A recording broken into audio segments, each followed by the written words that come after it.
नमस्कार दोस्तों, आपके दोस्त के YouTube चैनल में आप सभी का स्वागत है और आप सुन रहे हैं हॉरर कहानी। आज की हमारी कहानी है तनुश्री की, जो पटना की रहने वाली हैं। अपने सपनों को पूरा करने भुवनेश्वर आई थी। लेकिन आप लोगों ने बहुत सी हॉरर कहानियां सुनी होंगी, पर मुझे पूरी उम्मीद है कि आज की हमारी यह कहानी सुनकर आपको सच में डर का एहसास होने वाला है। बस मेरी आपसे इतनी गुजारिश है कि आप अगर इस कहानी को पूरा सुनेंगे तो आपको सच में बहुत ज्यादा मजा आने वाला है। साथ ही अगर आप पहली बार हमारे इस चैनल पर आए हैं तो चैनल को अब भी सब्सक्राइब कर लीजिए। ऐसा करने से हमारी और आपकी भाईचारा बढ़ जाएंगी और आगे आने वाली वीडियो आप तक आसानी से पहुंच जाएगी। तो दोस्तों, बढ़ते हैं भुवनेश्वर का श्रापित हॉस्टल की कहानी की ओर। भुवनेश्वर की ठंडी हवाओं और मंदिरों की घंटियों के बीच एक पुरानी सुनसान सी हवेली थी, जिसे अब लड़कियों का हॉस्टल बना दिया गया था। यह हॉस्टल शहर से थोड़ा दूर घने पेड़ों और वीरान सड़कों के बीच स्थित था। तनुश्री, जो पटना की रहने वाली थी, अपने सपनों को पूरा करने भुवनेश्वर आई थी। उसका एडमिशन इस हॉस्टल में हुआ। पहली बार जब उसने उस ऊंची इमारत को देखा तो उसे कुछ अजीब सा एहसास हुआ, जैसे दीवारें फुसफुसा रही हों, जैसे किसी की निगाहें उस पर टिकी हों। दरवाजा खोलते ही उसे बासी सी गंध महसूस हुई। गैलरी की लंबी लंबी दीवारों पर लगी पेंटिंग्स धुंधली और डरावनी लग रही थीं। चारों ओर सन्नाटा इतना गहरा था कि उसके अपने कदमों की आहट भी उसे डरा रही थी। शायद मैं ज्यादा सोच रही हूं, तनुश्री ने खुद से कहा और अपना सामान कमरे में रख दिया। उसका नया कमरा छोटा था, लेकिन उसमें 2 बिस्तर लगे हुए थे। थोड़ी ही देर में उसकी रूममेट प्रियंका आ गई। दिल्ली से आई एक सीधी सादी पढ़ाकू लड़की। दोनों ने पहली मुलाकात में ही एक दूसरे से दोस्ती कर ली। रात होने लगी। हॉस्टल का माहौल और भी डरावना हो गया। बाहर पेड़ों पर चमगादड़ें चिपकी थीं और अंदर गलियारों में सिर्फ ट्यूबलाइट की मध्यम रोशनी थी। करीब रात के 12 बजे तनुश्री की नींद अचानक टूटी। कमरे में सब कुछ सामान्य था, लेकिन तभी उसे लगा जैसे खिड़की के पास कोई खड़ा है। उसने धीरे धीरे नजर घुमाई और देखा खिड़की की धुंधली कांच पर हथेली का निशान उभर आया था। वो हथेली खून से लथपथ लग रही थी। तनुश्री का गला सूख गया। उसने प्रियंका को जगाने की कोशिश की, लेकिन प्रियंका गहरी नींद में थी। खिड़की के बाहर झांकने पर उसे सिर्फ अंधेरा दिखा, लेकिन उस अंधेरे में 2 लाल आंखें उसे घूर रही थीं। तनुश्री घबराकर चिल्लाना चाहती थी, लेकिन आवाज उसके गले से निकल ही नहीं रही थी। उसे लगा जैसे उसकी सांसें थम जाएंगी। और तभी अचानक दरवाजा अपने आप धड़ाम से बंद हो गया। दरवाजा बंद होने की आवाज इतनी तेज थी कि तनुश्री का दिल जोर जोर से धड़कने लगा। उसने घबराकर प्रियंका को झकझोरा। प्रियंका, उठो, प्लीज उठो। प्रियंका आधी नींद में बुदबुदाई। क्या हुआ? क्यों परेशान कर रही हो? तनुश्री कांपते हुए बोली। खिड़की पर खून का हाथ था, कोई बाहर खड़ा था। प्रियंका हंस दी और बोली, ओह प्लीज, तू नई नई आई है ना, इसलिए वहम हो रहा है। यहां पेड़ों की परछाइयां पड़ती हैं, लगता है जैसे कोई खड़ा हो। लेकिन तनुश्री को यकीन था कि वो वहम नहीं था। उसने फिर खिड़की पर नजर डाली। अब वहां कुछ भी नहीं था, न हथेली का निशान, न लाल आंखें। काफी देर तक दोनों खामोश रहीं और फिर धीरे धीरे नींद में खो गईं। अगले दिन हॉस्टल का माहौल सामान्य था। लड़कियां क्लास के लिए तैयार हो रही थीं। कोई हंसी मजाक कर रहा था तो कोई गाने सुन रहा था। तनुश्री ने सोचा, शायद सच में सब मेरा वहम ही था। लेकिन रात को फिर वही हुआ। करीब 12:15 पर अचानक उनके कमरे का पंखा बंद हो गया। प्रियंका बोली, अरे ये लाइट बार बार क्यों जाती है? लेकिन अजीब बात यह थी कि बाकी कमरों में बिजली चालू थी, सिर्फ उनके कमरे का पंखा और बल्ब बंद हुए थे। तनुश्री ने डरते डरते टॉर्च ऑन की और तभी उसे साफ साफ सुनाई दिया एक धीमी सिसकती हुई रोने की आवाज। वो आवाज बगल वाले खाली कमरे से आ रही थी। प्रियंका ने तनुश्री का हाथ कसकर पकड़ लिया। दोनों चुपचाप आवाज सुनने लगी। किसी लड़की की रुलाई थी जो बार बार कह रही थी, मुझे क्यों मार दिया, क्यों मारा मुझे। प्रियंका डर कर कांपने लगी। ये कोई मजाक तो नहीं है। तनुश्री धीरे धीरे खिड़की के पास गई और कान लगाया। अचानक धड़ाम, दरवाजे के अंदर से किसी ने जोर की चोट मारी। दोनों चीख पड़ी और भागकर अपने बिस्तर पर जा छिपी। तनुश्री ने पूरा कमरा लॉक कर लिया। सुबह होते ही उन्होंने ये बात बाकी लड़कियों को बताई, लेकिन सब हंसने लगीं। ये हॉस्टल पुराना है, आवाजें गूंजती रहती हैं, तुम लोग डरपोक हो।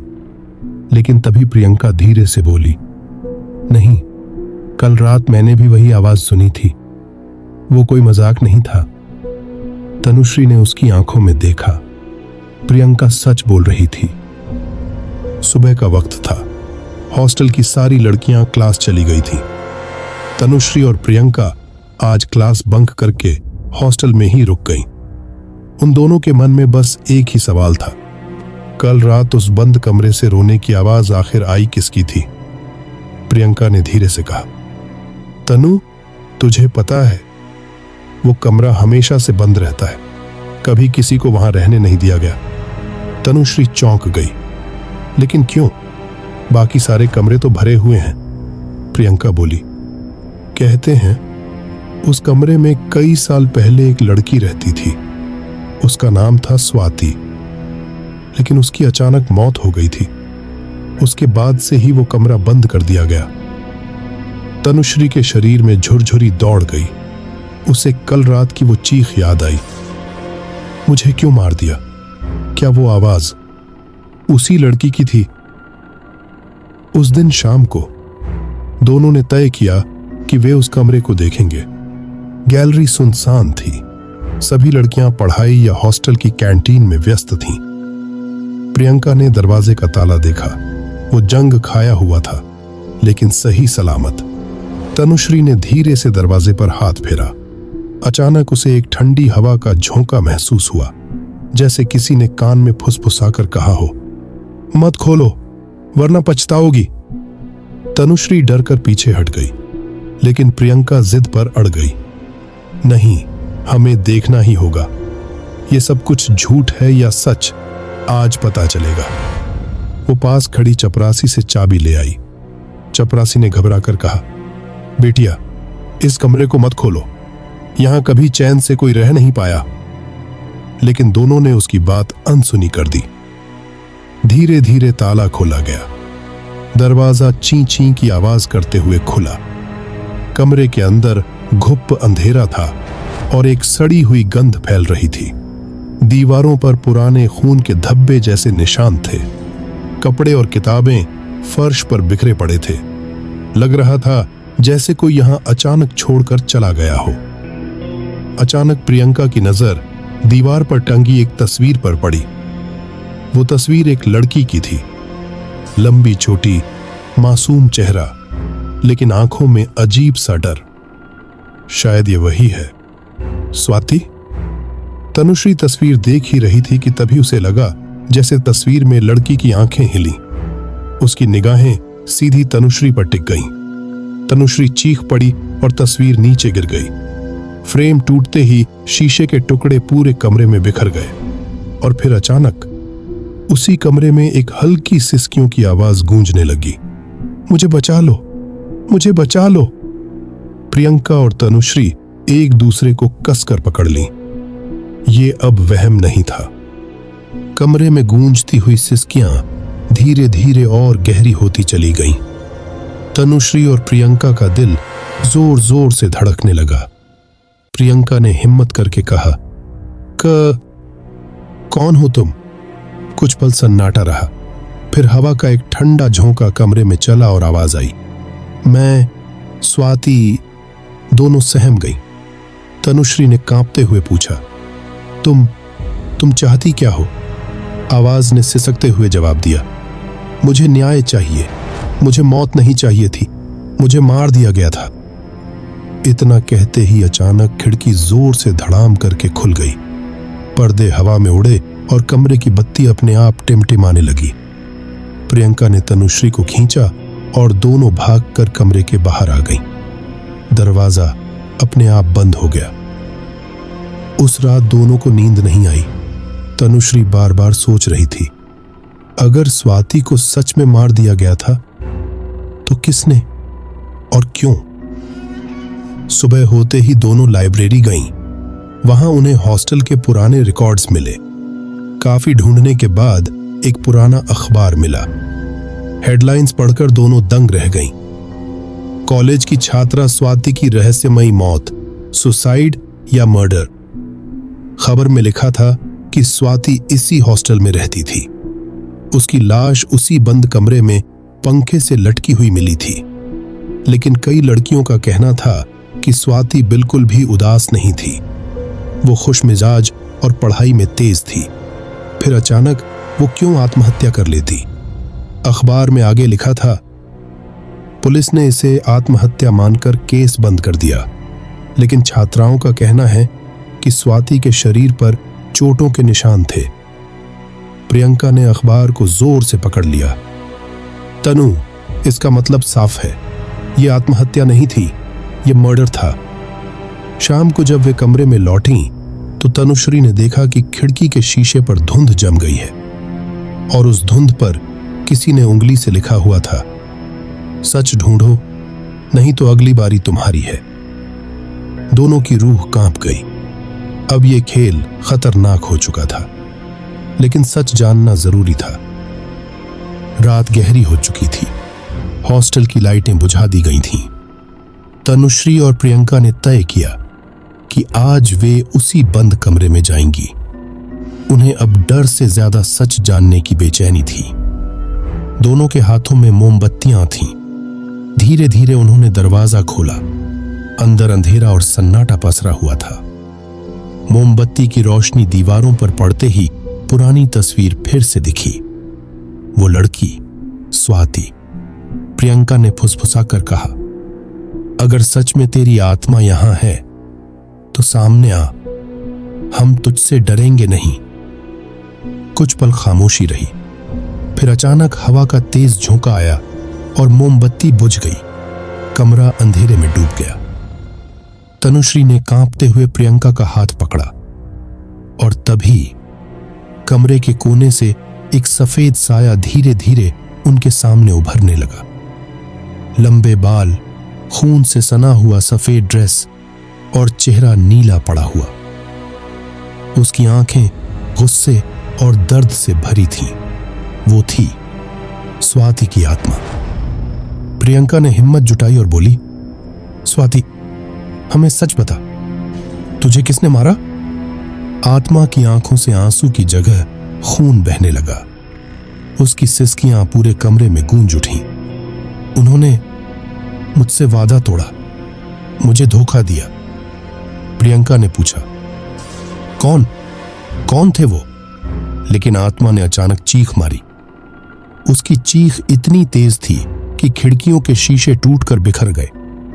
तनुश्री और प्रियंका अपने कानों को ढककर जमीन पर गिर पड़ी। अचानक आत्मा गायब हो गई, लेकिन दीवार पर खून से लिखा हुआ एक शब्द उभर आया, प्रोफेसर। दोनों सहमी नजरों से दीवार को देखने लगीं। इसका मतलब साफ था, स्वाति की मौत में किसी प्रोफेसर का हाथ था। अब कहानी और खतरनाक मोड़ ले चुकी थी, क्योंकि अगर यह सच था तो ये राज छुपाने के लिए वो प्रोफेसर किसी भी हद तक जा सकता था।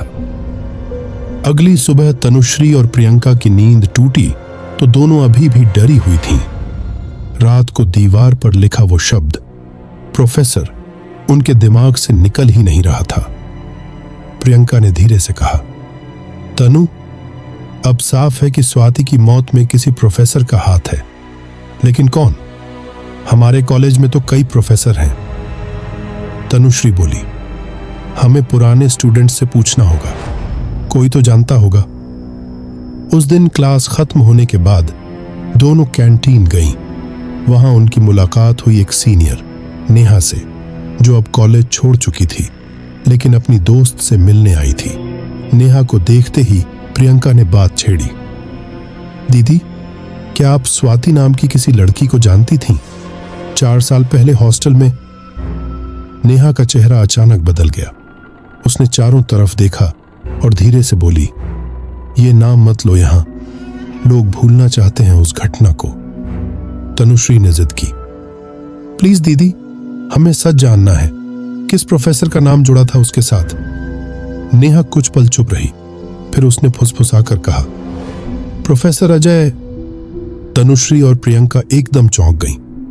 प्रोफेसर अजय, वही जो इंग्लिश पढ़ाते थे, जिनका चेहरा हमेशा शांत और सख्त रहता था। स्टूडेंट्स उनका बहुत सम्मान करते थे। नेहा ने आगे कहा, लोग कहते हैं कि स्वाति और प्रोफेसर अजय के बीच कुछ रिश्ता था, लेकिन स्वाति ने उसे सबके सामने उजागर करने की धमकी दी थी। उसी के बाद नेहा की आवाज कांप गई। उसी के बाद उसकी लाश हॉस्टल के कमरे में मिली। दोनों सख्त हो गईं। क्या यह सच हो सकता था? क्या इतना इज्जतदार लगने वाला प्रोफेसर वाकई कातिल था? उस रात प्रियंका ने तनुश्री से कहा, अगर यह सच है तो हमें सबूत ढूंढना होगा। सिर्फ आत्मा की बातें सुनकर किसी पर आरोप नहीं लगाया जा सकता। तनुश्री ने सिर हिलाया। सही कह रही हो, लेकिन याद रखना, अगर अजय सर सचमुच दोषी हैं तो वो हमें भी चुप कराने की कोशिश करेंगे। रात के सन्नाटे में दोनों बिस्तर पर लेटी, लेकिन अचानक कमरे का पंखा अपने आप चल पड़ा, जबकि बिजली ही नहीं थी, और हवा में वही धीमी फुसफुसाहट गूंजी, सावधान रहना, वो तुम्हें देख रहा है। अगले दिन कॉलेज में तनुश्री और प्रियंका की नजरें लगातार प्रोफेसर अजय पर टिकी रहीं। वो हमेशा की तरह सख्त और पढ़ाई पर फोकस किए हुए नजर आ रहे थे, लेकिन अब उनकी हर हरकत में दोनों को शक दिख रहा था। क्लास के बाद प्रियंका ने हिम्मत जुटाई और बोली, सर, मुझे एक प्रोजेक्ट पर आपकी गाइडेंस चाहिए। क्या मैं लाइब्रेरी में आपसे मिल सकती हूं? प्रोफेसर अजय ने हल्की मुस्कान दी। जरूर, शाम को आ जाना। शाम को लाइब्रेरी सुनसान थी। बाहर बारिश हो रही थी और खिड़कियों पर पानी की बूंदें टकराकर अजीब सी आवाज कर रही थीं। प्रियंका किताबों का ढेर लेकर बैठी थी और प्रोफेसर अजय उसे समझा रहे थे। तनुश्री थोड़ी दूरी पर बैठकर सब देख रही थी। अचानक प्रियंका ने कैजुअली पूछा, सर, क्या आप पुराने हॉस्टल केस के बारे में जानते हैं? सुना है कोई लड़की स्वाति। ये नाम सुनते ही प्रोफेसर अजय का चेहरा सख्त हो गया। उन्होंने किताब जोर से बंद की और ठंडी आवाज में कहा, कभी दोबारा ये नाम मत लेना, समझी? प्रियंका घबरा गई। तनुश्री ने सब देख लिया। उस रात हॉस्टल में दोनों ने बातें की। प्रियंका बोली, तनु, क्या तुमने देखा उसकी आंखों में गुस्सा, जैसे सच का डर हो? तनुश्री ने धीरे से कहा, हाँ, लेकिन हमें पक्का सबूत चाहिए, तभी हम किसी को बता पाएंगे। अचानक कमरे की लाइट अपने आप बंद हो गई। अंधेरे में मोबाइल टॉर्च जलाते ही उन्होंने देखा, दीवार पर खून से लिखे शब्द चमक रहे थे, उसके पास सबूत है, ढूंढो। दोनों कांप उठी। क्या आत्मा उन्हें रास्ता दिखा रही थी? अगर हां, तो सबूत कहां था? अब साफ था, अगर स्वाति की आत्मा सच बोल रही है तो प्रोफेसर अजय के पास कोई राज छुपा हुआ है, और उसे उजागर करना अब सिर्फ उनकी जिम्मेदारी नहीं, बल्कि एक खतरनाक खेल था। तनुश्री और प्रियंका ने तय किया कि अब चुप रहना नामुमकिन है। दीवार पर लिखा संदेश साफ बता रहा था कि सबूत कहीं मौजूद है, लेकिन कहां? दोनों ने सोचा सबसे सही जगह होगी प्रोफेसर अजय का ऑफिस। अगले दिन क्लास खत्म होने के बाद जब पूरा कॉलेज खाली हो गया तो दोनों चुपके से टीचर्स ब्लॉक में पहुंची। कॉरिडोर में अंधेरा और सन्नाटा पसरा था। हर कदम पर ऐसा लग रहा था मानो कोई उन्हें देख रहा हो। प्रियंका ने धीरे से कहा, अगर पकड़ी गई तो बहुत बड़ी मुसीबत हो जाएगी। तनुश्री ने फुसफुसाकर जवाब दिया, डरना मत, स्वाति की आत्मा हमारे साथ है। ऑफिस का दरवाजा बंद था लेकिन ताला नहीं। तनुश्री ने धीरे से हैंडल घुमाया और दरवाजा चरमराता हुआ खुल गया। अंदर घुसते ही अंधेरे में पुरानी किताबों और फाइलों की गंध ने उनका स्वागत किया। डेस्क पर ढेर सारे कागज फैले थे। अलमारी में पुरानी फाइलें रखी थीं। प्रियंका ने धीरे से दराज खोली। अंदर से कुछ फोटो मिले। फोटो में स्वाति और प्रोफेसर अजय साथ खड़े थे, बहुत करीब। प्रियंका की सांसें थम गईं।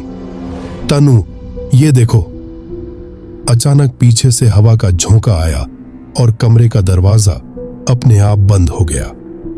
दोनों डर कर उछल पड़ी और उसी पल अलमारी से एक पुरानी डायरी नीचे गिर पड़ी। तनुश्री ने जल्दी से उसे उठाया। कवर पर धूल जमी थी और ऊपर लिखा था एस। उन्होंने पन्ने पलटे। ये डायरी स्वाति की थी। उसमें साफ लिखा था, अगर अजय सर ने मुझे इग्नोर किया तो मैं सबको सच बता दूंगी। अब मैं डरने वाली नहीं। दोनों की आंखें फैल गईं। ये तो बड़ा सबूत था। लेकिन उसी वक्त पीछे से कदमों की आहट आई। कोई धीरे धीरे ऑफिस की तरफ बढ़ रहा था। तनुश्री ने फुसफुसाकर कहा, कोई आ रहा है, जल्दी छुपो। दोनों ने डायरी और फोटो अपने बैग में डाले और पर्दे के पीछे छिप गईं। दरवाजा खुला और अंदर आए प्रोफेसर अजय। उनकी नजर सीधी डेस्क पर गई, फिर अलमारी पर, और वो बुदबुदाए, किसी ने यहां हाथ लगाया है। प्रियंका का दिल इतनी जोर से धड़क रहा था कि उसे लग रहा था अभी पकड़ी जाएंगी। तनुश्री ने उसका हाथ कसकर पकड़ लिया। अजय सर इधर उधर देखने लगे। फिर अचानक उनकी नजर पर्दे की तरफ गई। वो धीरे धीरे उसकी तरफ बढ़ने लगे। तनुश्री और प्रियंका पर्दे के पीछे छिपी हुई थीं। सांसें इतनी तेज चल रही थीं कि लगता था अभी आवाज निकल जाएगी। प्रोफेसर अजय धीरे धीरे उसी तरफ बढ़ रहे थे। उनकी आंखों में शक साफ झलक रहा था। जैसे ही उन्होंने हाथ बढ़ाकर पर्दा पकड़ा, तभी अचानक कमरे की लाइट टिमटिमाई और तेज हवा का झोंका आया। बिजली चली गई और ऑफिस घुप अंधेरे में डूब गया। अजय सर रुक गए। कौन है यहां? उनकी आवाज गूंज उठी। अंधेरे में एक अजीब सी ठंडी हवा फैली। तनुश्री और प्रियंका ने महसूस किया कि पर्दे के पीछे कोई तीसरा भी खड़ा है, लेकिन वो इंसान नहीं था। प्रियंका ने धीरे से फुसफुसाया, तनु, ये स्वाति है। अचानक पूरे कमरे में एक लड़की की सिसकियां गूंज उठीं। तुमने मुझे धोखा दिया अजय। अजय सर का चेहरा सफेद पड़ गया। वो चिल्लाए, नहीं, तुम मर चुकी हो, तुम वापस नहीं आ सकती। तनुश्री और प्रियंका डर से कांप रही थीं, लेकिन अब उन्हें यकीन हो गया था कि आत्मा यहीं मौजूद है। अगले ही पल अलमारी अपने आप खुली और उसमें रखी फाइलें जमीन पर गिरने लगीं। खिड़कियां जोर जोर से हिलने लगीं। अजय सर घबराकर पीछे हटे और चिल्लाने लगे, छोड़ दो मुझे, मैंने कुछ नहीं किया, ये सब उसकी गलती थी। प्रियंका का गुस्सा फूट पड़ा। वो पर्दे के पीछे से निकल आई और बोली, तो ये सच है, स्वाति की मौत कोई हादसा नहीं बल्कि तुम्हारा धोखा था। अजय सर की आंखों में खून उतर आया। वो गुर्रा कर बोले, तुम दोनों को कुछ नहीं पता। जो हुआ वो मेरे कंट्रोल में नहीं था, लेकिन अगर तुमने मुंह खोला तो तुम्हारा अंजाम भी स्वाति जैसा होगा। तनुश्री भी बाहर आ गई और बोली, अब देर हो चुकी है सर, उसकी आत्मा सच उजागर करवाएगी। अचानक पीछे की दीवार पर खून से लिखे शब्द उभर आए, कातिल। अजय सर जोर से चीख पड़े और वहीं घुटनों के बल गिर गए। तनुश्री और प्रियंका को अब साफ समझ आ गया, स्वाति की आत्मा इंसाफ चाहती है और वो चाहती है कि पूरी दुनिया को पता चले कि उसके साथ क्या हुआ था। लेकिन क्या वो दोनों सुरक्षित रह पाएंगी? क्योंकि अब अजय सर उन्हें जिंदा छोड़ने वाले नहीं थे। ऑफिस में चारों तरफ अंधेरा और ठंडी हवा गूंज रही थी। दीवार पर खून से लिखा शब्द कातिल धीरे धीरे और चमकदार होता जा रहा था। प्रोफेसर अजय पसीने पसीने हो चुके थे। उनकी आंखों में डर और गुस्से का मिश्रण था। वो तनुश्री और प्रियंका पर चीखे, ये सब तुम्हारा किया धरा है। अगर तुम दोनों ने ताक झांक नहीं की होती तो सब दफन रह जाता। अब कोई तुम्हें भी नहीं बचा पाएगा। वो उनकी तरफ बढ़े ही थे कि अचानक खिड़की अपने आप खुली और तेज हवा का झोंका अंदर आया। उसके साथ आई स्वाति की आत्मा। सफेद लिबास में, खुले बाल और चेहरा आंसुओं से भीगा हुआ। उसकी आंखों में आग थी। उसकी सिसकियों से पूरा कमरा कांप उठा। वो सीधी अजय सर के सामने आ खड़ी हुई। क्यों किया तुमने मेरे साथ ऐसा? उसकी आवाज गूंजदार थी। अजय सर पीछे हटते हुए बोले, नहीं, मैंने तुम्हें नहीं मारा। तुमने ही धमकी दी थी कि सबको सच बता दोगी, मेरे करियर का नाश कर दोगी। स्वाति की आत्मा चीखी, मैंने सिर्फ सच्चाई मांगी थी। प्यार नहीं तो कम से कम इज्जत ही दे देते, लेकिन तुमने मुझे धक्का देकर मौत के हवाले कर दिया। कमरे का तापमान अचानक और गिर गया। तनुश्री और प्रियंका ठिठुरते हुए एक दूसरे से लिपट गईं। अजय सर जमीन पर गिर पड़े और रोने लगे। माफ कर दो, प्लीज माफ कर दो। लेकिन आत्मा गर्जी, अब बहुत देर हो चुकी है, इंसाफ मिलकर रहेगा। अचानक अलमारी का कांच टूट गया। टूटी हुई कांच की धारियां अजय सर की तरफ उड़ने लगीं। उनकी चीख गूंज उठी। कुछ ही पलों में उनका शरीर वहीं निर्जीव होकर गिर पड़ा। दीवार पर लिखा कातिल धीरे धीरे मिट गया। हवा शांत हो गई और स्वाति की आत्मा तनुश्री और प्रियंका की तरफ देख मुस्कुराई। उसकी आंखों में कृतज्ञता थी। धन्यवाद, अब मैं मुक्त हूं। इतना कहकर वो धुंध की तरह गायब हो गई। तनुश्री और प्रियंका देर तक वहीं खड़ी रहीं, डर, सदमे और राहत के बीच जमी हुई। अगले दिन पुलिस को बुलाकर उन्होंने डायरी और सबूत सौंप दिए। केस खुला और सच सबके सामने आया। स्वाति को आखिरकार इंसाफ मिला, लेकिन तनुश्री और प्रियंका की जिंदगी कभी पहले जैसी नहीं रही, क्योंकि उन्होंने खुद अपनी आंखों से देखा था कि मरने के बाद भी आत्मा तब तक चैन से नहीं सोती जब तक सच सामने न आ जाए। दोस्तों, यह थी तनुश्री की डरावनी लेकिन सच्ची घटना। इससे हमें यही सीख मिलती है कि हर आत्मा बुरी नहीं होती। कई बार वो सिर्फ अपने अधूरे सच को कहने आती है।